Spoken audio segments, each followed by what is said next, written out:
Hello दोस्तों, आप सभी का स्वागत है हमारे यूट्यूब चैनल बेसिक ज्ञान 2.0 में। दोस्तों, आज के इस वीडियो में देखने वाले हैं झटपट जीएस के क्वेश्चन जो किसी भी सामान्य ज्ञान प्रतियोगी परीक्षा के लिए काफ़ी महत्वपूर्ण रहेगा। तो आप लोग इस वीडियो को शुरू से लेकर अंत तक देखें और आपके 30 प्रश्नों में से कितना स्कोर रहता है अपना कमेंट बॉक्स में जरूर साझा करें। देखिए, आज का सारा ही क्वेश्चन बायोलॉजी से लिया गया है, तो आप लोग स्कोर जरूर साझा करें आपका कितना स्कोर रहता है। चलिए आज का पहला प्रश्न देखते हैं। आज का हमारा पहला प्रश्न है, घास में कौन सा अम्ल पाया जाता है। तो साथियों, आप लोग को बताना है घास में कौन सा अम्ल पाया जाता है। तो दोस्तों, घास में बेंजोइक अम्ल, यानी इस क्वेश्चन का हमारा बिल्कुल सही जवाब बी हो जाएगा। देखिए, ऑप्शन बी इसका बिल्कुल करेक्ट जवाब होगा। घास में बेंजोइक अम्ल पाया जाता है। और ऑप्शन में देखिए सी में रखा गया है टार्टेरिक अम्ल, तो इसको इमली में इसमें पाया जाता है। ठीक है, आप लोग याद करें, इमली में अगर पूछा जाएगा कौन सा अम्ल पाया जाता है तो टार्टेरिक अम्ल। और सिरका अगर पूछा जाएगा सिरका में कौन सा अम्ल पाया जाता है तो हम लोग ट्रिक करेंगे एसिटिक अम्ल। ठीक है, अगला क्वेश्चन देखते हैं। 2 नंबर, पीलिया से मानव का कौन सा अंग प्रभावित हो जाता है। तो साथियों, पीलिया एक प्रकार का रोग है। तो बताएं, अगर आपको पीलिया हो जाता है तो आपका शरीर का कौन सा अंग प्रभावित होता है, यही आप लोग को बताना है। तो दोस्तों, पीलिया से मानव का यकृत अंग प्रभावित होता है, यानी इस क्वेश्चन का हमारा बिल्कुल करेक्ट जवाब बी हो जाएगा। याद करें, आप सभी लोगों से यहाँ पे प्रश्न होगा, आंत से कौन सी बीमारी होती है, आप सभी लोग बताएं। आंत में कौन सी बीमारी होती है, कमेंट बॉक्स में जरूर जवाब दें। अगला क्वेश्चन देखिए, 3 नंबर, जल में घुलनशील विटामिन कौन सी है।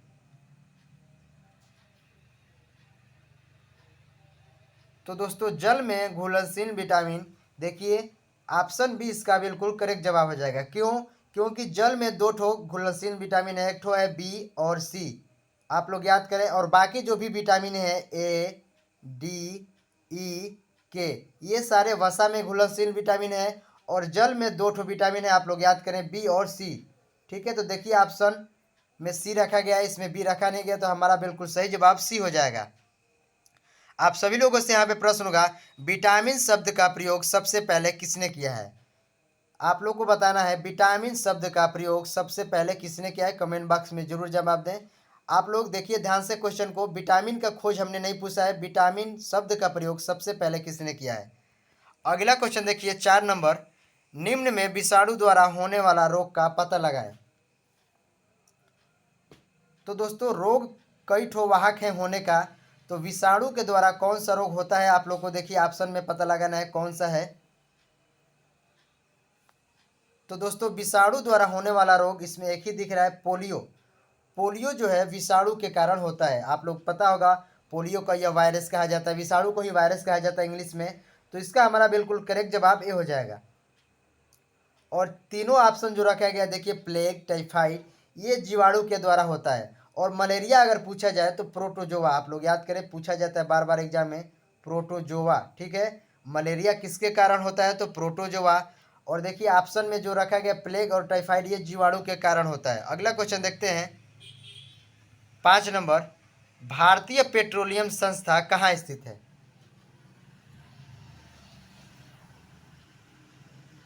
तो साथियों, भारतीय पेट्रोलियम संस्था देहरादून, यानी इस क्वेश्चन का हमारा बिल्कुल सही जवाब डी हो जाएगा। देहरादून में भारतीय पेट्रोलियम संस्था स्थित है। तो साथियों, यहाँ पे आप सभी लोगों से प्रश्न होगा, इस समय वर्तमान में उत्तराखंड के मुख्यमंत्री कौन है। उत्तराखंड के मुख्यमंत्री कौन है, कमेंट बॉक्स में जरूर जवाब दें। अगला क्वेश्चन देखिए, 6 नंबर, लोहे में जंग लगने के लिए जिम्मेदार गैस कौन सी है। तो दोस्तों, लोहे में जो जंग लगता है उसके लिए जिम्मेदार गैस ऑक्सीजन, यानी इस क्वेश्चन का हमारा बिल्कुल सही जवाब बी हो जाएगा। ऑक्सीजन के और नमी के कारण ही लोहे में जंग लग जाता है। यहाँ पे देखिए एक और क्वेश्चन बनता है कि लोहे में जंग लगने से लोहे के वजन पर क्या प्रभाव पड़ता है। तो दोस्तों, लोहे में अगर जंग लग जाएगा तो लोहे का वजन बढ़ जाता है। आप लोग याद करें, कोई भी गलती से घटेगा नहीं मारेंगे, लोहे में जंग लगने से लोहे का वजन बढ़ जाता है। याद करें आप सभी लोग। अगला क्वेश्चन देखिए, 7 नंबर, पुष्पों का अध्ययन क्या कहलाता है। तो दोस्तों अगर पुष्पों के बारे में अगर आपको अध्ययन करना है, भली भांति से समझना है पुष्पों के बारे में, कैसे किस प्रकार के फूल होते हैं, तो इसको अगर आपको अध्ययन करना है तो एंथोलॉजी में किया जाता है। यानी इस क्वेश्चन का हमारा बिल्कुल सही जवाब भी हो जाएगा। देखिए, पुष्पों का अध्ययन एंथोलॉजी में किया जाता है। और ऑप्शन देखिए, इसमें ए रखा गया हॉर्टिकल्चर, इसमें बागवान का किया जाता है, यानी साग सब्जी जो भी होती है बागवानी, इसमें किया जाता है हॉर्टिकल्चर में। सेरीकल्चर में रेशम पालन का अध्ययन किया जाता है, रेशम पालन। और देखिए ऑप्शन डी में रखा गया कॉस्मोलॉजी, इसमें ब्रह्मांड का अध्ययन किया जाता है। ब्रह्मांड यानी ब्रह्मांड में कौन से आकाशगंगा, सूर्य, तारा जितने भी हैं उसमें कॉस्मोलॉजी में अध्ययन किया जाता है। अगला क्वेश्चन देखते हैं 8 नंबर। आंसू गैस का रासायनिक नाम क्या है? 8वां क्वेश्चन है हमारा, आंसू गैस का रासायनिक नाम क्या है, आप लोग को बताना है। तो दोस्तों बिल्कुल आसान सा प्रश्न है। आंसू गैस आप लोग भली भांति जानते भी होंगे, तो इसका हमारा क्लोरोएसिटोफिनोन, यानी इस क्वेश्चन का हमारा बिल्कुल सही जवाब सी हो जाएगा। आप लोग याद करें। देखिए ऑप्शन ए में रखा गया एक तो नाइट्रा ऑक्साइड, इसे हंसाने वाला गैस कहा जाता है। ठीक है, यानी इस क्वेश्चन का हमारा बिल्कुल करेक्ट जवाब सी हो जाएगा। अगला क्वेश्चन देखिए 9 नंबर। पीली क्रांति का संबंध किस खाद्य पदार्थ से है?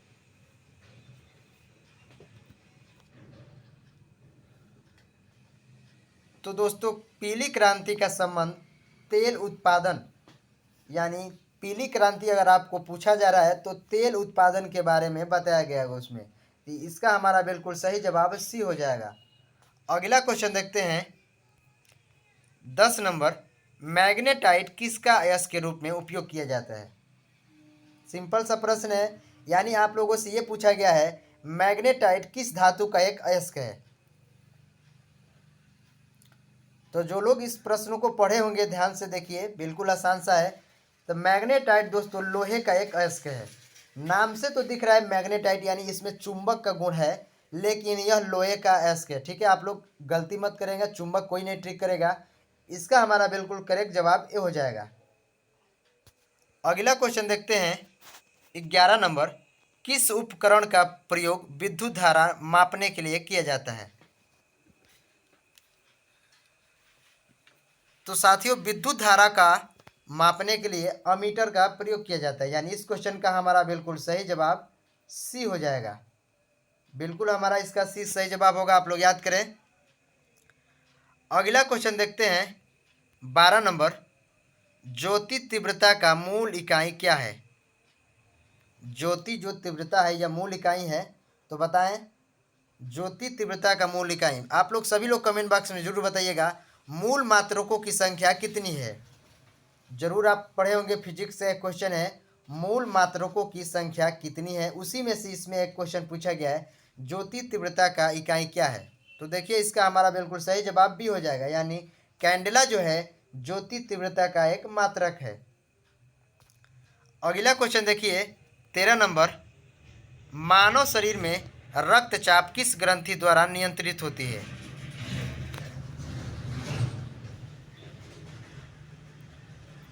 तो दोस्तों मानव शरीर में रक्तचाप जो है एड्रिनल ग्रंथि, यानी इस क्वेश्चन का हमारा बिल्कुल सही जवाब डी रहेगा। याद करें, अच्छा सा प्रश्न है यह। देखिए अगर पूछा जाए मानव शरीर की सबसे छोटी ग्रंथि कौन है, तो याद करेंगे हम लोग पीयूष ग्रंथि। ठीक है, आप लोग याद करें सबसे छोटी ग्रंथि कौन सी है, तो पीयूष ग्रंथि है। इसका वजन भी कभी कभी पूछ लिया जाता है, तो 0.6 ग्राम। देखिए कितना छोटा सा है, लेकिन ये मास्टर ग्रंथि के नाम से जानी जाती है।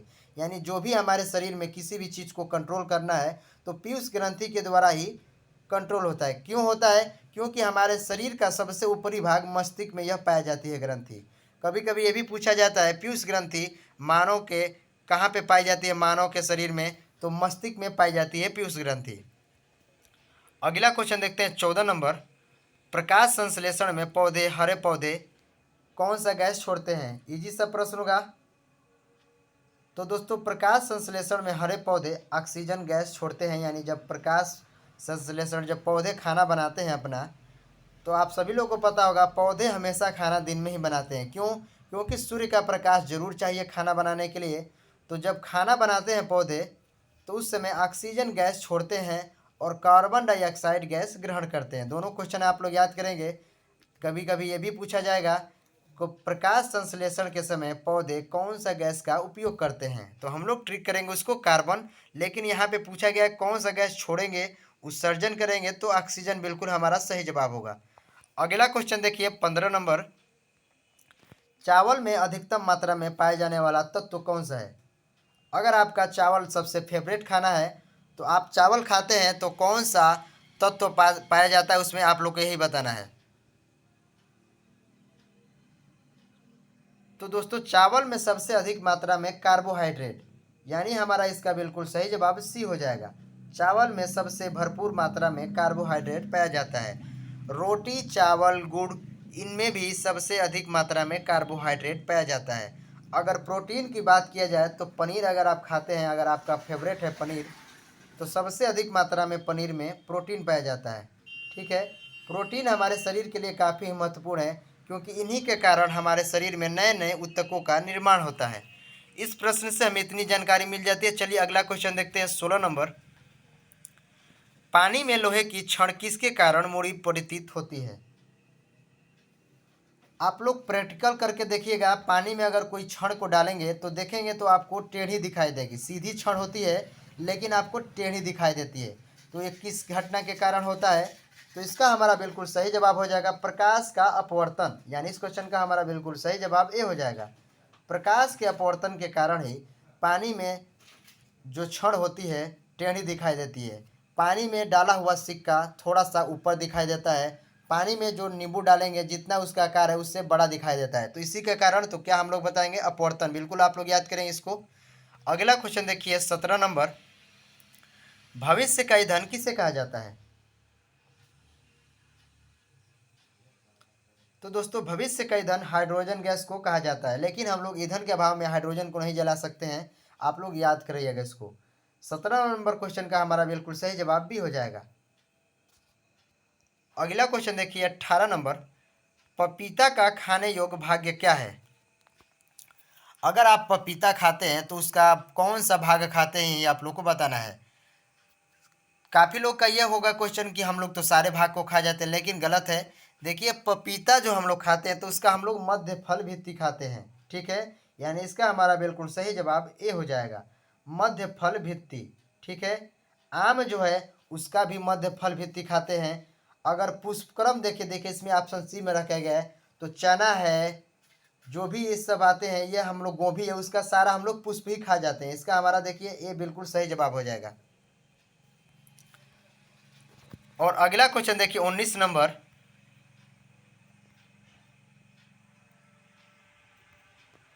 19 नंबर क्वेश्चन है, जुड़वा खनिज किसे कहा जाता है? जुड़वा खनिज।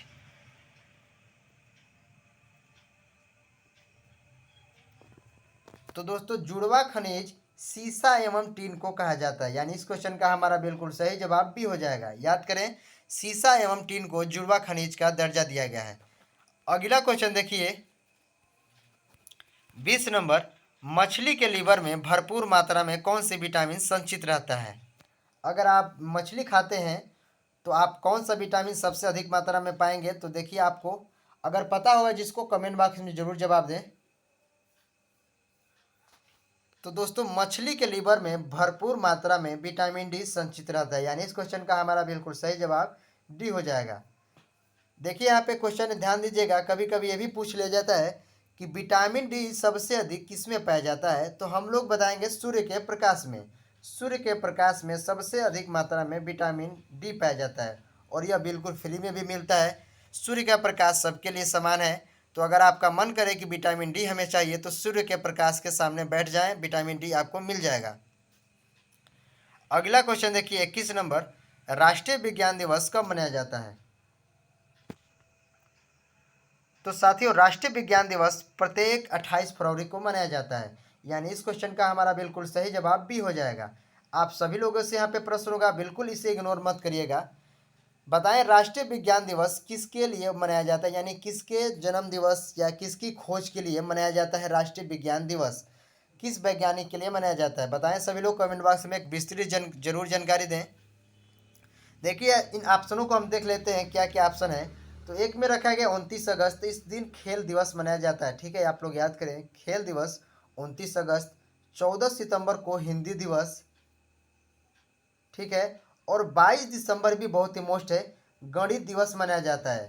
तीनों दिवस आप लोग याद करें। देखिए और एक ऑप्शन में हमने बताया था 28 फरवरी विज्ञान दिवस। और बाकी हमने तीनों भी डिस्कस कर दिया। 29 अगस्त खेल दिवस, और 14 सितंबर को हिंदी दिवस, और 22 दिसंबर को गणित दिवस। काफ़ी महत्वपूर्ण क्वेश्चन है, आप लोग याद करें। अगला क्वेश्चन देखिए 22 नंबर, मानव शरीर में कोलेस्ट्रॉल किस अंग में बनता है? तो दोस्तों कोलेस्ट्रॉल से आप लोग समझ नहीं पा रहे होंगे क्या है। तो कोलेस्ट्रॉल एक प्रकार का वसा है। ठीक है, तो अब आप लोग जरूर इसका जवाब दे पाएंगे, वसा। तो दोस्तों मानव शरीर में कोलेस्ट्रॉल यकृत में बनता है, यानी इस क्वेश्चन का हमारा बिल्कुल सही जवाब डी हो जाएगा। वही वसा है जिसके कारण मोटापा बढ़ता है। ठीक है, आगे आप देखते हैं क्वेश्चन 23 नंबर, गुर्दे का भार लगभग कितना होता है? तो दोस्तों जो मानव का गुर्दा होता है, यानी किडनी होता है, किडनी को ही हम लोग गुर्दा कहते हैं, किडनी का वजन कितना होता है?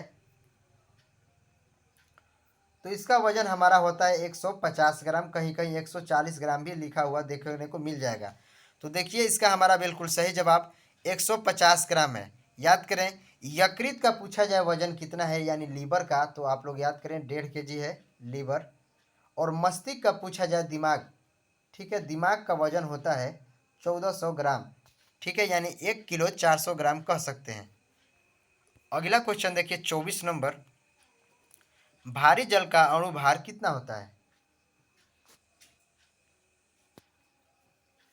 तो दोस्तों भारी जल का अणुभार हमारा 20 होता है, यानी इस क्वेश्चन का हमारा बिल्कुल सही जवाब ए हो जाएगा।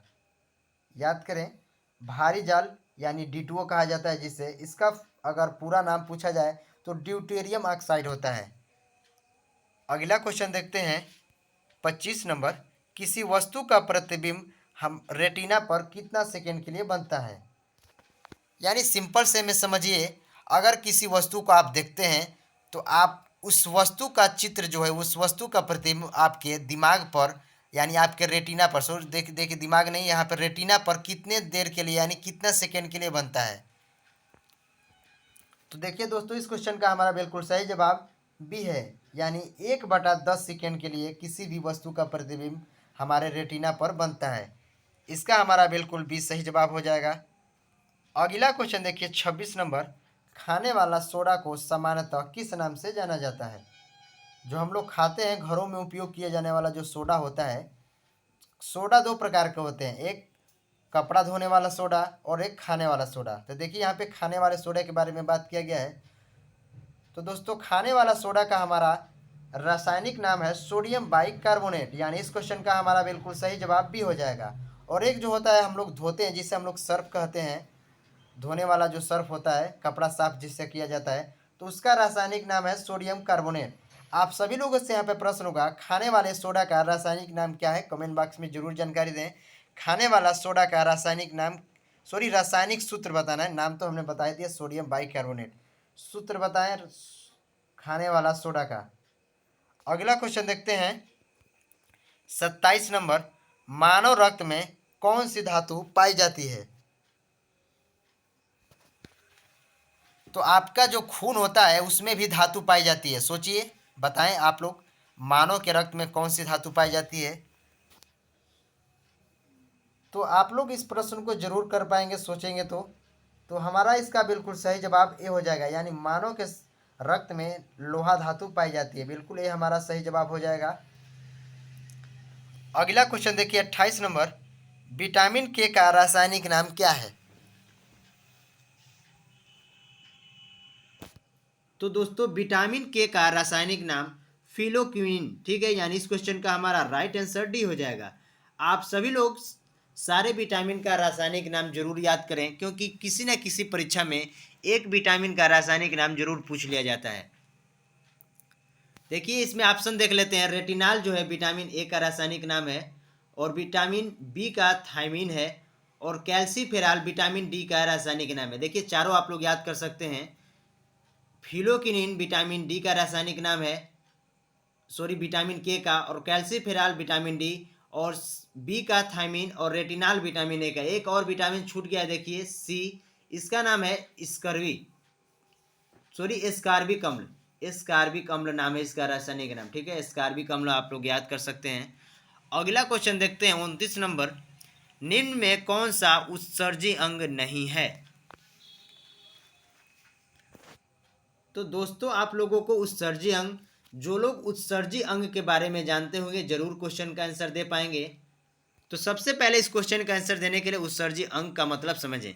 उत्सर्जी अंग वो है जो खराब पदार्थों को बाहर कर देता है। अगर आप अच्छा चीज़ कोई भी वस्तु खाते हैं, कोई भी पदार्थ, खाद्य पदार्थ खाते हैं, तो उसमें से जो अच्छा चीज़ है उसको ग्रहण कर लेगा और खराब पदार्थ को बाहर कर देगा हमारे शरीर से।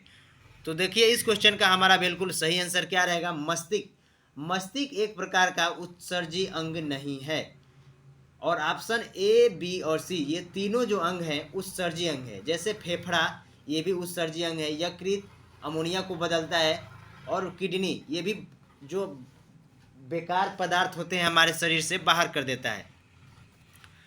ये हमारा लास्ट क्वेश्चन होगा 30 नंबर, संसार का सबसे छोटा पुष्प कौन सा है? तो आप लोग को बताना है संसार का सबसे छोटा फूल कौन सा है, बताएं। तो दोस्तों इस क्वेश्चन का हमारा बिल्कुल सही जवाब सी हो जाएगा, बुल्फिया। बुल्फिया संसार का सबसे छोटा पुष्प है। सबसे बड़ा पूछा जाए तो आप लोग याद करेंगे, ऑप्शन बी में लिखा हुआ है बड़ा, रिफ्लेसिया। देखिए यहाँ पे हमने 30 प्रश्नों को पूरा किया है। आप सभी लोग बताइएगा आज का वीडियो कैसा लगा। और देखिए वीडियो के अंत में आपके लिए क्विज रखा जाता है, देखिए क्विज, और इसका जरूर जवाब दें। आज का हमारा क्विज है, यकृत में कौन सा विटामिन संचित रहता है? मानव के यकृत में कौन सा विटामिन संचित रहता है? आप सभी लोग कमेंट बॉक्स में जरूर जानकारी दें। धन्यवाद।